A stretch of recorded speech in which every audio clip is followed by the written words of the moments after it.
มื้อนี้คอยจะมาแนะนำวิธีการใส่จักรห่มยาสำหรับมีไว้ประจำบ้านเพื่อห่มยาให้ลูกให้หลานเนาะเขาไปโรงเรียนมาติดเอาวัดเอาไอมาจังซี่นี่เราได้ห่มตลอดเวลาเราซื้อเครื่องห่มยามาแล้วโดยเฉพาะแม่นรุ่นเป็นของ Uwell แบบนี้เนาะที่คอยมาสาธิตให้เบิ่งมื้อนี้เป็น Uwell 403D นะตัวนี้เป็นตัวเริ่มต้นสุดของร้านเราได้เป็นจักรห่มยาเครื่องประกอบมันจะอยู่ในแก๊สนี่มันจะมีมาแบบนี้เด้อยานี่ซื้อต่างหากอันนี้บ่เป็นน้ำมันฮะเนาะ normal slide เนาะซื้ออยู่ร้านขายยาเนาะหรือว่าตามแพทย์สั่งก็ได้ท่านหมอสั่งก็ได้เนาะตัวนี้นี่คอยซื้อเท่าใดประมาณอันน้อยๆนี่นะ28,000กีบเนาะอันนี้เขาจะมีตัวนี้มันมาพร้อมกับเครื่องมันอยู่ในแก๊สนี่เด้อนี่แล้วก็มีหน้ากากห่มนี่บางรุ่นมันจะมีหน้ากากอีก2อันเหมือนมีของเด็กน้อยของผู้ใหญ่ตัวนี้เป็นของเด็กน้อยเนาะของเด็กน้อยโดยเฉพาะอันนี้คือกระบอกใส่ยาเอาได้มาเขาได้สายนี่เป็นสายต่อใส่เครื่องห่มยาเนาะเอามาเบิ่งเลยเครื่องห่มยามันบอนนี้จะเป็นบอนปืดปิดอยู่นี่ตัวนี้จะเป็นนวมกองเด้อนี่ฮะสามารถแกะออกมาเนาะเดี๋ยวคนบอกแกะออกมานวมกองบอนที่เราต่อเอาอาหารออกมาเนาะเอาอายออกมามันอยู่นี่มันจะมีปากอันนี้เรียกปากใน2ปากนี่เอาเบิ่งใดก็ได้เสียบเข้าไปรถแน่นๆแล้วเนาะเสียบเข้าไปแน่นๆโอเคหลังจากนั้นอีกด้านนึงเฮาก็มาเสียบใส่นี่กระบอกห่มยาอยู่ก้นมันจะมีไว้นี่เอาเสียบเข้าไปเดี๋ยวแล้วเอาหน้ากากนี่มาใส่แท้จริงหน้ากากนี่สายนี่มันอยู่ตั้งห้างเนาะต้องเอาสายมาผูกเขาอันนี้ค่อยเอาใส่แล้วเพราะว่าเครื่องนี้เราใส่แล้วเดี๋ยวมันจะมีบอนซุปเข้าไปซุปหน้ากากเข้าไปให้แน่นๆเนาะปรับอยู่ในตำแหน่งจังซี่เดี๋ยว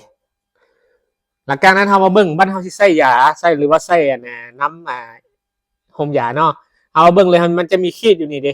เฮาสิใส่เฮาสิเอามินบ่หรือว่าแม็กบ่คันว่าเฮาสิห่มดนเนาะกรณีว่าเป็นหวัดแฮงได้ห่มดนใส่มันจะมีตัวเลข2 4 6 8จังซี่นี่หรือว่าธรรมดาเฮาก็ใส่2หรือว่าใส่4นี่ก็ได้อยู่มินนี่เดี๋ยวสมมุติเฮาสิใส่ให้เบิ่งเนาะสิอันนี้ใส่ทดลองใส่หลายก็สิเบิดเนาะมันราคาแพง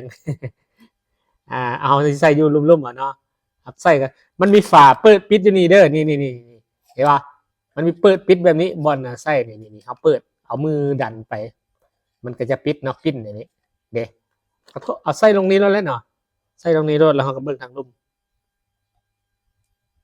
เด้เนาะสาธิตกะอะไรแล้วเห็นอะไรมานี้ปิดเด้อมองนี้เด้อมองนี้นี่เขาต้องปิดเด้อเอาใส่น้ำยาละเด้เห็นป่ะหลังจากนั้นก็เปิดเครื่องง่ายๆเนาะอันนั้นเสียบแล้วเด้อต้องเสียบไฟเนาะปักเสียบพุ่นเปิดเครื่องมานี่ฮะเขาก็เปิดตึ๊กเนี่ยเด้403ดีเสียงค่อนข้างแห้งได้หน่อยนึงเด้อเห็นป่ะเปิดปุ๊บอายมันออกมาทันทีแล้วเนาะอย่าเนาะบ่ต้องท่าดนบ่ต้องท่าให้ดนเมื่อเครื่องพร้อมใช้อยู่แล้วดิออกมาปูดออกมาเลยเห็นป่ะออกมาปูดอันนี้ของเด็กเนาะเดี๋ยวผู้ใหญ่เลยให้ลองไป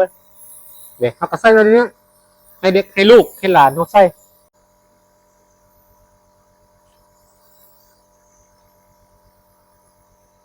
สามารถนั่งอ่านหนังสือให้คนอื่นนี่ได้นะหายใจเอาเนาะหายใจเอา